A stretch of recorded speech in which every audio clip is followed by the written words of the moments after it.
Well, hey, friends, welcome to the Missional Marketing Church Growth Interviews podcast. My name is Bart Blair, and as always, I am joined by my friend and colleague, the CEO of Missional Marketing, Jason Hamrock. How was that? That was a pretty good intro. That was good, Bart. How you doing today? I hope everything's going well for you. I'm doing well. I'm doing very well. We're approaching the weekend. We're recording this on a Thursday. Tomorrow's Friday. I'm taking my family to the Scarborough Renaissance Festival in Waxahachie, Texas this weekend. You ever heard of Waxahachie? I have never heard of Waxahachie, Texas before. Clearly, because you can't say it. I can barely say it. Waxahachie, Texas. Well, you're gonna be here in Texas in a couple of weeks, and I promise I will not take you to Waxahachie. But we're gonna go to the Scarborough Renaissance Festival, which I've never been to, and I've been wanting to for the last few years. I thought we were gonna go last year, but then COVID shut it down, and I'll tell you why. There's only one reason I'm going, and that is because I was listening to this podcast. I used to listen to this podcast called Weird Jobs, and there was a guest on the podcast, and obviously the podcast is about people who have weird jobs. And there was this lady on the podcast whose job as a performer is she runs a show or has this show called Cirque du Soleil, kind of like Cirque du Soleil, but it's Cirque du Soleil. And her show is trained rats and cats. And she is going to be at the Scarborough Renaissance Festival in Waxahachie, Texas. And I've been wanting to see this Cirque du Soleil show for the last few years. So I'm going to get to see that on Saturday. I tell you, your family, they are in for a treat. Yeah. I've never been to a Renaissance festival. I've had friends in the past that have worked at them, and I've gone to them. I've never been to one, so I don't really know what to expect. I guess there's going to be some jousting and some other medieval stuff, but I just want to see trained rats and cats do a show. And I don't know what it is that fascinates me about that, but I'm looking forward to it. Well, now all of our listeners are going to be kind of curious about how that went down. So stay tuned. An update on his experience this week. All right. Yeah. I might tweet some photos out there. So if you are on Twitter, you can follow me at Bart Blair. I think that's my Twitter handle, Bart Blair. I think it's that simple. And I'll post some Cirque du Soleil pictures from Waxahachie, Texas. There you go. Jason, I've been excited about this podcast that we're sharing today for a while, because we have an opportunity to introduce one of our newest team members. Before we get to that, though, I want to give some homage to another one of our team members. We have a gal on our team. We have an awesome team. We have lots of people on our team. We have a gal on our team named Layton. And Layton provides us some reporting every week for some stuff that's really important for us when our team meets. But one of the things that Layton does is she provides us a joke with the report. The report's kind of boring, right? It's kind of let's put it this way, it's a naughty list. So if you're a church and you're one of our church partners, you don't want to be on Layton's naughty list. It has nothing to do with payment. It's other stuff. But anyway, that being said, she sent out a joke this week, and I'm going to tell the joke because I thought it was funny. Okay, are you ready? Are you ready for the joke? I'm ready. Okay, I'm just going to read it just as Layton sent it, because I don't want to mess it up. All right. So during a Sunday school lesson, a little boy learned about how God created human beings. And this boy became especially focused when the teacher explained how Eve was created from Adam's ribs. Later in the week, the boy's mother saw him lying down on the floor, and so she asked him what was wrong. His reply was priceless. "Mom, I have a pain in my side. I think I'm getting a wife." I read that. I laughed out loud. Did you laugh when you read that this week? I did. Okay.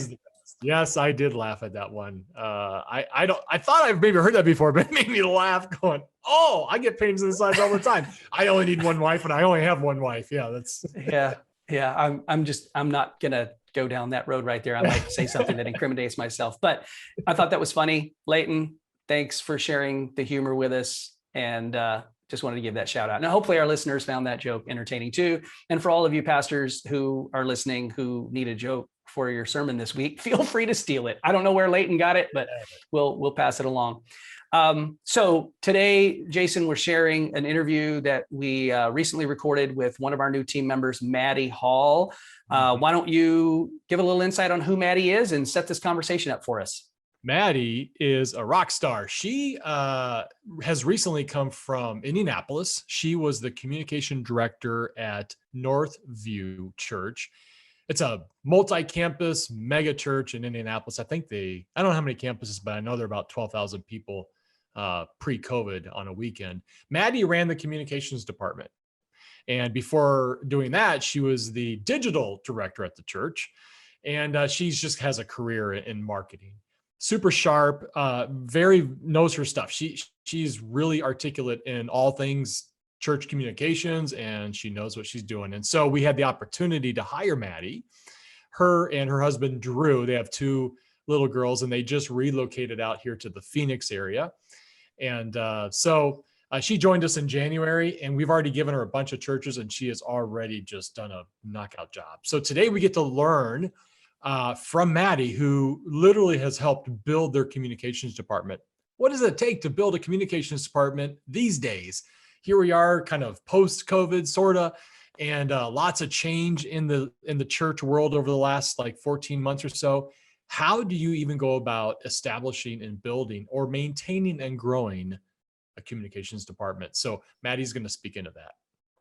That's true. Now, if you're listening to this or you're watching this podcast and you're intrigued by what you hear Maddie say, we'd love to connect you with Maddie in some way, or one of our other digital coaches that can help you accomplish some of the things that she lays out in this conversation. The other thing that I want to point out is that Maddie is new to our team, and we're actually also looking for some other new team members. So if you listen to Maddie and you go, I'm kind of like Maddie, I think like Maddie, and I've got some of the same skills as Maddie, maybe I'd like to do what Maddie is doing, we'd love for you to connect with us. You can go to missionalmarketing.com/careers, and we'll put that link in the show notes. We're hiring digital church coaches. We're also hiring a lot of technical people doing SEO, video, social media, graphic design, web development, lots of stuff. But we're looking to see our team continue to grow as God has continued to bless us with more and more churches that we get to work with across the country. So I'm just plugging that in there.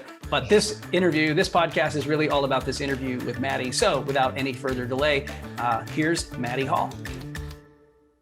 Well, hey, Maddie Hall, welcome to the Church Growth Interviews podcast. Jason and I are so excited to have you on the podcast and introduce you to our listeners, our audience, as one of our new team members. We've had a chance to work together for a little while now, starting to get to know each other. And I know that you're going to have a lot to add to this conversation that we're going to have today. And just really glad that you took the time out of your very interesting life schedule right now to record this podcast episode with us.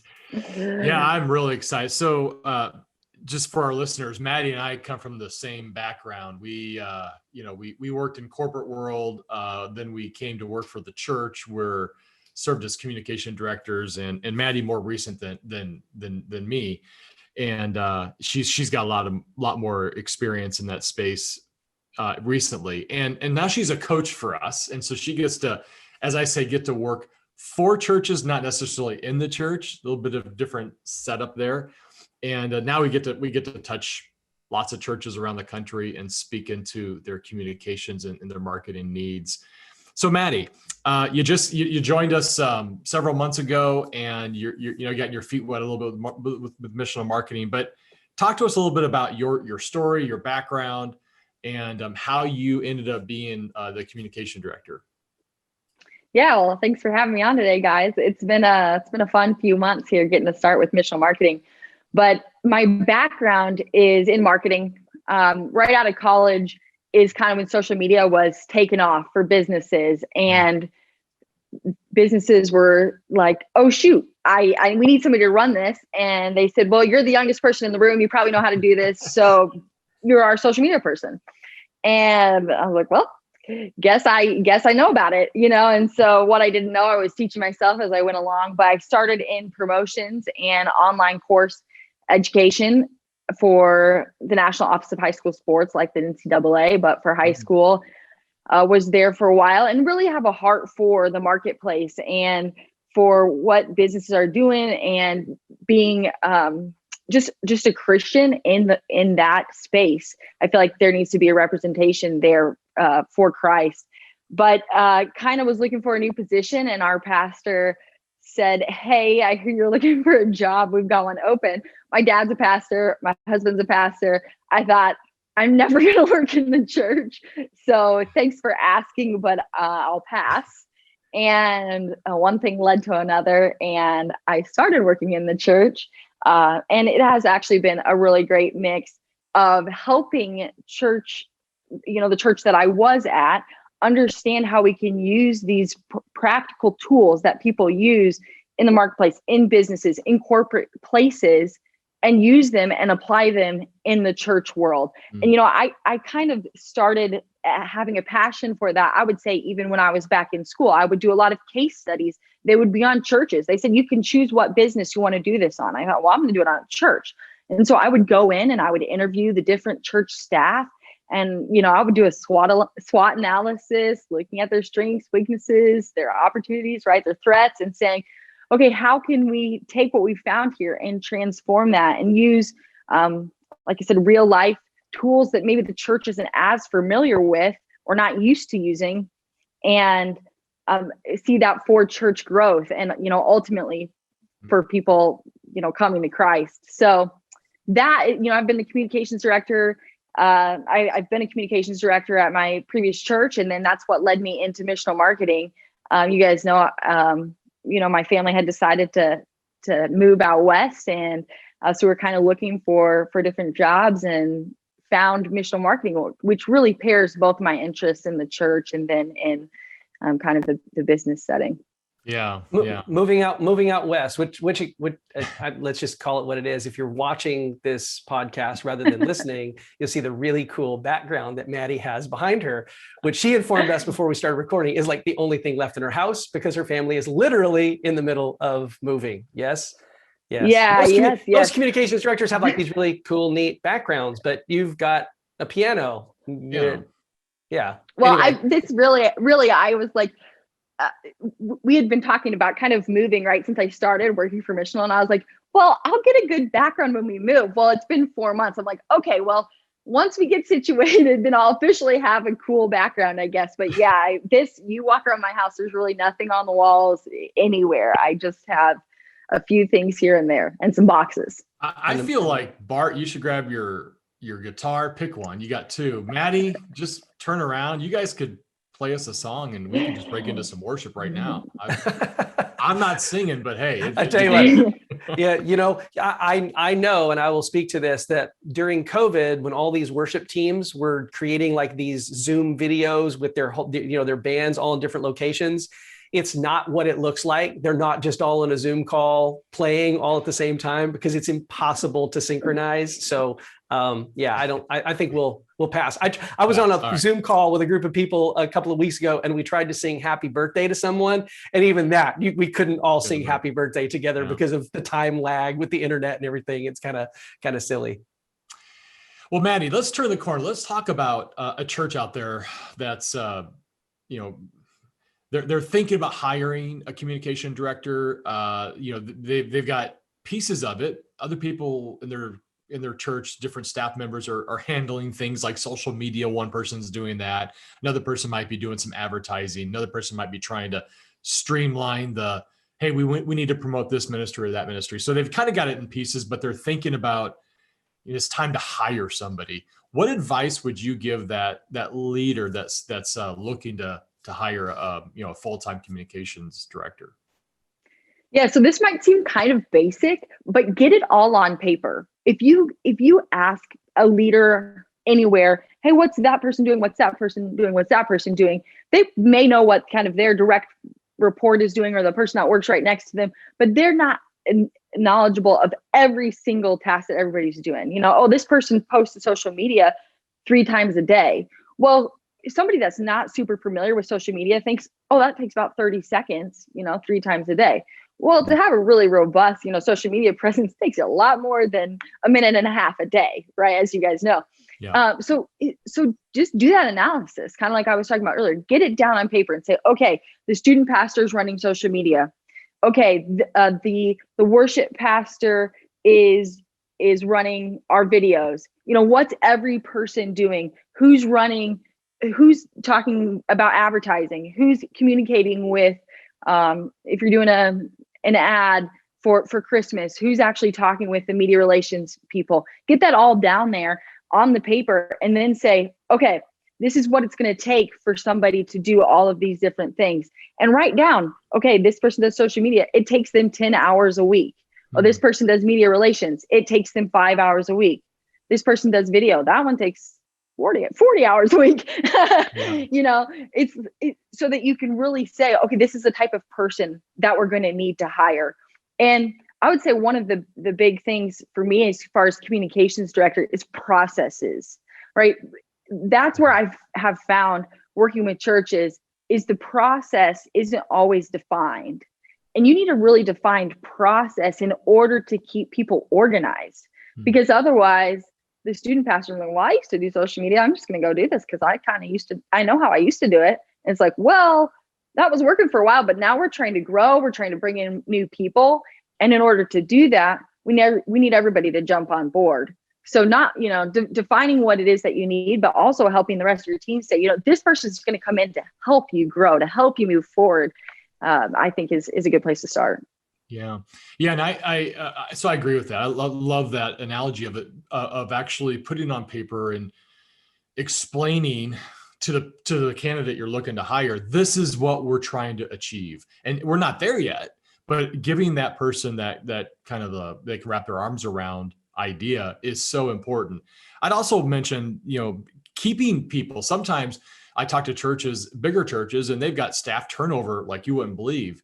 And when you start to uncover the layers, you realize there's a lot of dysfunction in some of the leadership because they change all the time. They're changing their directions. And it's when you're causing somebody, and ministry is hard enough because it's a lot of it's repetitive, obviously. Every week you're doing the same thing, getting ready for Sunday.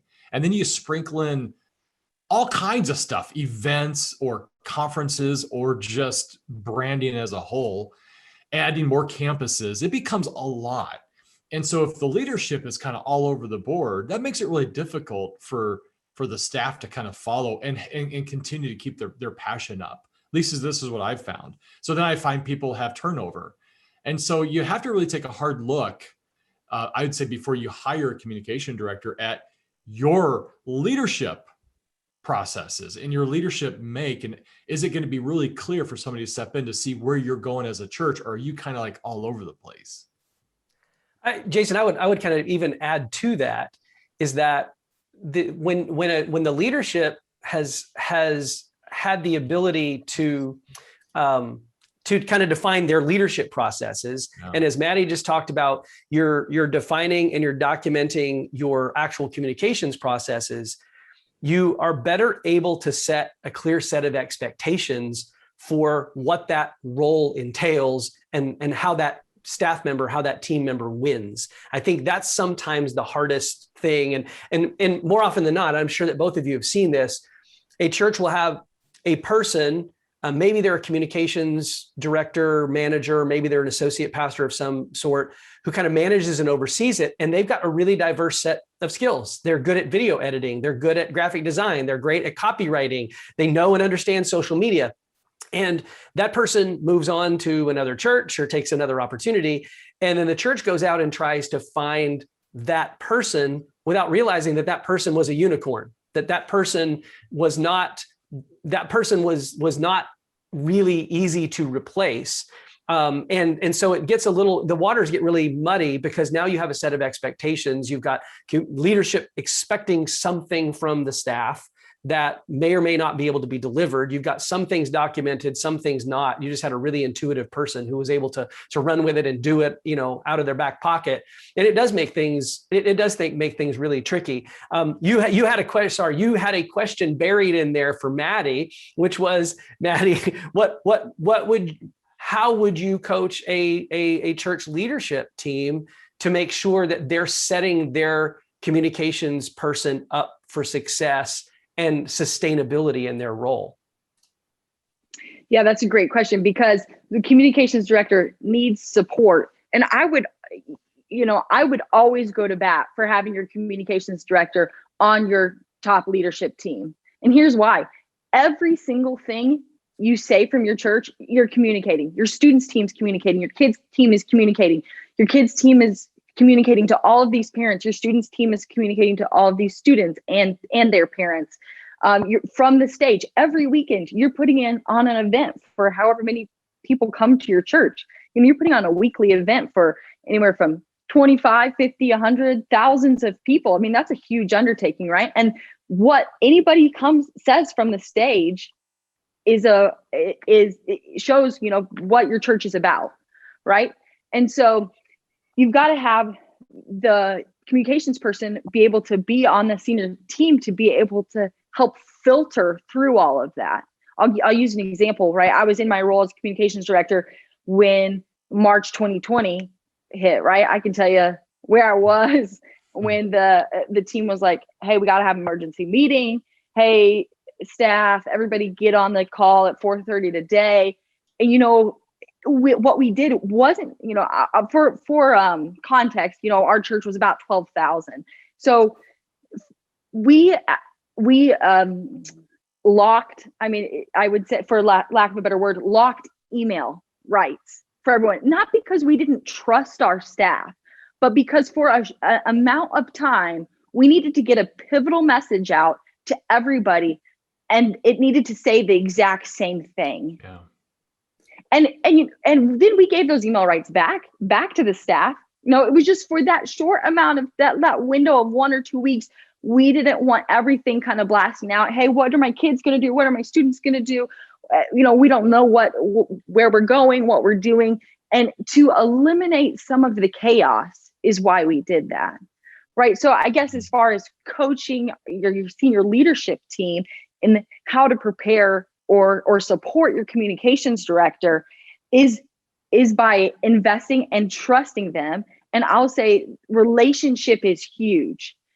If you need to prepare not only the communications director, but all of the ministries around that communications director, right? Saying, hey, this communications director is going to come in to help us with our processes, to help us with all of these tools that we use to get the word out about all of these activities, events, weekend services that we're doing. And ultimately, you want to have a really good relationship between the communications director and every single ministry person. So that's not always an easy task, but I have seen the churches that have what you were saying, Jason, better retention in their staff, and they feel better supported. Not only the ministry, but the communications director. Right? I had it was the ministry, the outreach pastor one time said to me, wow, I really appreciate how you come in and you don't just tell me how it's going to happen. You try to listen to what it is that we need. Right. And so it's building that relationship to say, in the back of my mind, coming from a large church, I'm like, I know you're not going to get that email about that. We're not going to, 12,000 people can't go to a missions trip where there's only 30 spots. We're not going to send, a church-wide email about that one thing, but helping them find solutions for whatever it is that they're trying to communicate helps them feel supported and helps them feel like you've got their back. And then in turn, it helps you keep your processes as communications team streamlined, because you don't have this team saying, well, why didn't you send that email? I didn't appreciate that. Well, you're friends with that person, and so that sets you up for good success. Yeah, let me piggyback on the leadership thing. So if any pastor asks where should they be, what level should they be, I agree 100%. When I was in my church, I went several years of not being in those meetings. So my boss would hear it from our lead pastor, and then he would filter that to me. And it's always going to be a disconnect. And until I got in the room with all the leaders and I was hearing from his mouth what he expected, and others were speaking into that, then it made my job a lot more clear. I understood exactly what I needed to do, how I was going to communicate things, what we were going to do process-wise. It made it a lot less. Important. made it a lot less like the elementary school telephone game, right? Where everybody says something, it finally gets to you, you think you have the message, but you don't really have the message. Yeah. So that, I mean, that is so important. And to what you're, when a crisis happens, we don't have to be in a crisis mode. We just have to, we know exactly what to do and how to respond. Then the second thing you said there, which I think was really smart, working with the ministries, the communication director position is there to enhance what they're doing and help them be successful. The job isn't to make their event successful. It was not my job to make sure you had success. It was my job to make sure you were propped up and could be successful. I'm not going to save your event. You're going to. I'm going to equip you. But when you have that relationship and you have those processes in place, then good things can happen. And that makes the job a lot easier. And so often, we coach a lot of churches, the three of us do. And we'll tell ministries, hey, I know, in fact, Maddie, you've said this before. I know you're trying to reach a lot of people for your event, event of like 30 or 40 people. And so the filter isn't, let's reach everybody to get to 30 people. I loved your analogy. You flip that. No. We reach a few people, just to grow and have them reach a bunch of people. That's how we grow it. You read my mind. You read my mind. That was the next thing I was going to say. Yeah, amazing. So Maddie, go ahead and carry that conversation, because I think it was genius when you said that. I was gonna say, I want to camp there for a minute, because I think what you're hitting on, Maddie, is often a struggle in churches. You talk a lot about processes, and that's one of the things in the short time that you and I have been working together, I realize that is a strength. You bring real clarity and strategy in process. So, one, how do we define the process that allows a communications director to know when it's appropriate or inappropriate to filter that email and say, we're not sending this email out to 12,000 people for a missions trip that only has 30 slots. And again, what is the message that we need to communicate to the executive pastor or the senior pastor about giving the communications director the permission to say no in that type of situation? How do you navigate that? Because it's really complicated because of relationships. It can be easier because of relationships, but it can often be more complicated because of relationships. How would you navigate that tension? Yeah, I think you hit the $1 million question there. How do we know? But the churches, I would say, historically have said, well, let's tell everybody about everything because everybody wants to know everything we're doing, right? And that's the old bulletin. Like, let's walk in with the bulletin and they'll read everything on there. Yeah, they'll read it right while they're supposed to be listening to your sermon. So, but the thought there is the upside down funnel, like Jason said, right? There's a lot of people that we want to come to the church, but everybody is going to take something different out of the church. Somebody might join a group. Somebody might go on that mission trip. Somebody might volunteer in kids. Somebody's going to come for a while and just take in the content because that's the spot that they need to be, right? And ultimately, we want people to grow and to serve and to be in groups and to be fully involved in the church. Yeah. But everybody's coming in at a different spot, right? And so when I think about what I am, I guess, most familiar with doing at the church is reaching people who have never heard about our church before, but ultimately don't have much of a faith background, and they maybe don't even know that church is where they need to go to get their answers to all of their questions, right? So that kind of leads me into the felt need conversation, but I'll try to stay on track here with what you asked, Bart, which I think I got at least the first part of your question. I got that at least in my mind still, but the defining where the communication should come from, right? So if we would use a tiered system, that's what I would recommend. So the tiered system kind of looks like this. A tier 1 event is your biggest, largest events. That's an outreach event. That's a fall festival. That's an Easter egg hunt. That is your Easter service. That's your Christmas service. That's your weekend service, right? Those really high level events that we want people to come to and just say, you know what? let's use the Easter egg hunt, for example. Right now, people need free things to do with their kids. That's a felt need. They need that. They want that. We're having an Easter egg hunt. Just come to the Easter egg hunt. We don't need to say, come to the Easter egg hunt and we're going to save you.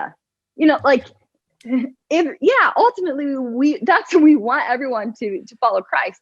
But at the Easter egg hunt, as you're explaining what's happening, maybe you just give a 3 to 5 minute little explanation of, hey, and by the way, this is why our church hosts the Easter egg hunt. And then you just slip it in, and then you go on with your Easter egg hunt. But you don't need to necessarily advertise that. And so that would be kind of like your tier 1 event. And then your tier 2, tier 3, different churches based upon how many activities that they do. Some people follow a simple church method or model. It's going to be a lot easier to have a tiered system if you're on a simple church model. But then there's other churches that like to have a lot going on all of the time. And so I would say, you're kind of your next tier isn't necessarily, you're not talking about it in the weekend service, but you might have it in your social media accounts. You might have it in an email or targeted email groups, right? And then kind of the tier after that is your very specific ones. This is my favorite one, but the knitting club, right? There's not a whole lot of people that want to join the knitting club, but your church might have one. And that's a very targeted group of people.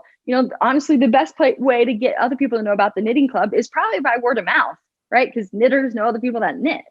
And so you have to look at the type of event that's happening and say, what's the impact, right? So let's go back to the missions trip. 30 people going on a missions trip, impacts those 30 people. Obviously, it impacts the people that they're going to do the missions trip with, wherever they're going to do that. But ultimately, those are probably people that are already following Christ. And so you have to think about, at your church, there's going to be 2 types of people, right? There's going to be people who don't follow Christ, never really had a faith, never come to church before. And then there's going to be people that are, there's going to be somebody that's kind of in between those, but maybe they've accepted Christ. They're not fully bought in yet. But then you're going to have the people that are fully, really bought in. And so that's how you tier based upon those levels and based upon who you're going to reach. So your top tier is always going to be to those people that have never had an experience with your church. Yeah. I love that tiered approach, and it makes it very clear. And by the way, that not only does that makes it very clear for the communication director, ministries also understand now what kind of support they're going to get. Because every ministry, when they're wanting to promote something, wants a stage presence. The knitters or the motorcycle club, right? But yet that doesn't reach everybody. So they understand they're not going to get stage presence, or not going to even get a slide for pre-worship, right? They're going to get this, this nugget or that nugget. They're going to get exposures. One of the things that I think is one of the best ways you can explain to ministries, and I've had really great success when explaining this to ministries, is that because they're oversaturated themselves, they get so much. Everybody's getting so much information pushed into them, right? You're making so many decisions every day. It's like you just start to filter things out. So if the church takes the approach of, well, just tell everybody because everybody can be impacted, nobody's going to listen, because they're going to get oversaturated with all this information until they see something was, oh, I was wanting to go on a mission trip. Yeah, that really, okay, but you've got to find those people. So you start building your database. This is a whole other topic, but then within your database, Bart, I know he has been on a mission trip in the past, or he's expressed interest to me. You got to have a place for your people to be able to put that information in, because Bart might be talking to a pastor on the side one Sunday, and he says, I've been wanting to go on a mission trip. It's not even the outreach pastor, but you've got to have your people trained so that pastor can go into your database and mark Bart on that list, right? Okay, next time we advertise for a missions trip, I want Bart to be on that list because he mentioned to me that he would be interested in going on a missions trip. Well, now that's something that Bart is going to be, his senses are heightened on that. And so when he gets that email, he's not just going to filter that out. He's going to read it. Find your people. Yeah. You know what? We're going to do this. I'm making a note. we're going to record a podcast episode, Maddie, specifically on how to effectively use an email list. I think that's one of the things I discover over and over again, just working with a church recently, that they use Planning Center as their database. They use MailChimp for their emails, and no one really knows if all of the email addresses that are in Planning Center are in MailChimp, and nothing that is in MailChimp is tagged with any information that might be available for them in Planning Center. And your email, as far as internal communication, we use our 3-ring system of communication at Missional Marketing, right? Ring 1 is your people. Ring 2 are people in your area looking for a church. Ring 3 are the people in your community who are looking to meet some sort of felt need and DIY their life, and they're not looking for church. But those Ring 1 people, that communication is really important. And that's where so much of this stress and this pressure that as communications directors we often feel, is because we need people to know what they need to know. And our email is it's still the most effective way to communicate those things. But to Donald Millerize this, noise is the enemy.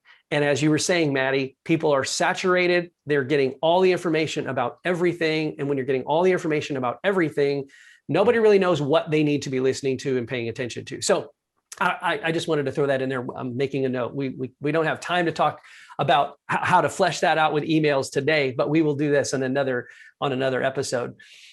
We're kind of running out of time here, but I want to give you an opportunity, Maddie, to just maybe even share some other thoughts that are important to you. And I also want to ask you a question about tools that you use as a communications director to organize and to strategize and to make things easier for the team that you're working with, right? So you're a communications director of a very large church, multiple campuses, lots of different ministry leaders.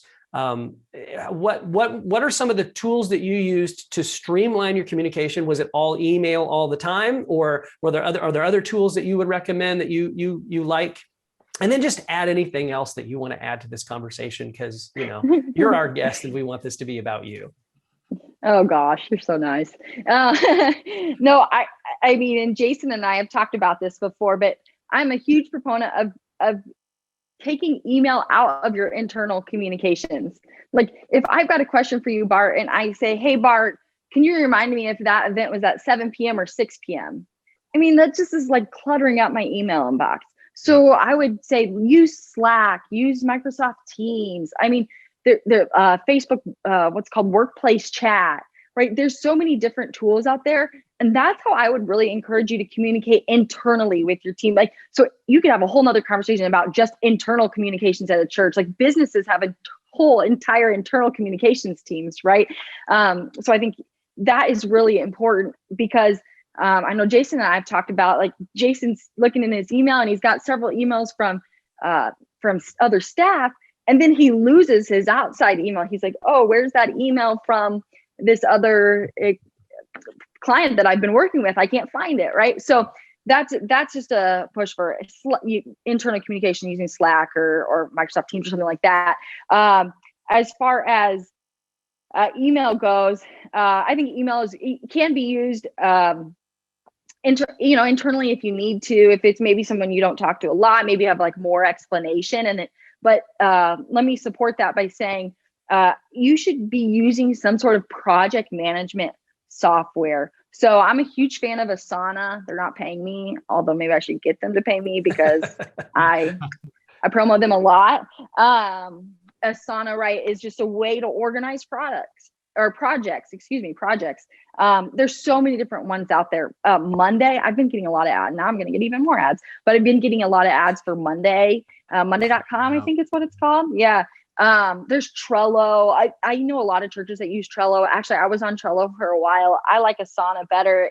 And really it just kind of comes down to kind of how your brain works, I think, as to what your preference is. But a lot of them have free versions. So if you're a smaller church and you're like, well, I don't want to pay for one of these expensive softwares, there's a free version that they'll let you have up to 15 users. I know on Asana it will, and you can still do almost all of the same things as you would with the paid account. And so the beauty of Asana is that you can organize your project with all of the different levels of of things that need to happen. We need this design and we need this content. We need this person to edit this. We need this person to view this. And we need this person to send it off to the printer, all these different things. And all of the attachments can go into Asana. And so you don't have to lose it in email and say, oh, let me drag that off or find where that is. And so back to the email piece is, if I don't have a project with somebody already going in Asana, I'm going to communicate with them a little bit in email, but some sort of project management software and some sort of internal chat are my two biggest products that I think churches should use when communicating with each other.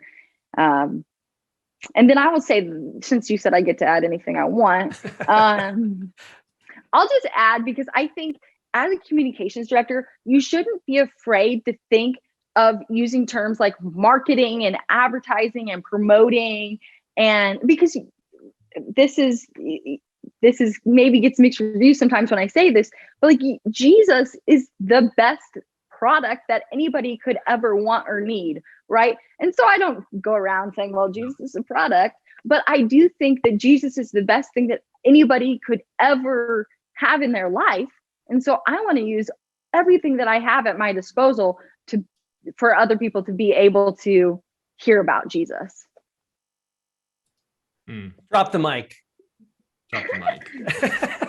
All right, thank you. Yes, we got some Jesus into the podcast here. Thank you for doing that, Maddie. Yeah. Really appreciate you. Love having you as a coach on our team. I know the churches you get to serve, love having you speak into their systems and their processes. So, hey, if you want to be able to have Maddie speak in your team, just reach out and she'll schedule a call with you. Let's go. Absolutely. Yep. Maddie is one of the few faces, one of the few people that you have an opportunity to work with if you are a partner with Missional Marketing. And we'd love to, if you're listening to this and you need some input or some insight into things that you can do to help more people discover Jesus through your church, make sure you reach out. Maddie, thank you so much for taking the time to do this with us today. We know that between packing your moving boxes and getting your house cleared out to move and having all the other calls and things that you've got to do with churches today, we appreciate you taking the time with us this morning. And make sure you share this podcast episode with everybody that you know, because we know you know lots of people. So thanks, Maddie. Thanks for having me, guys.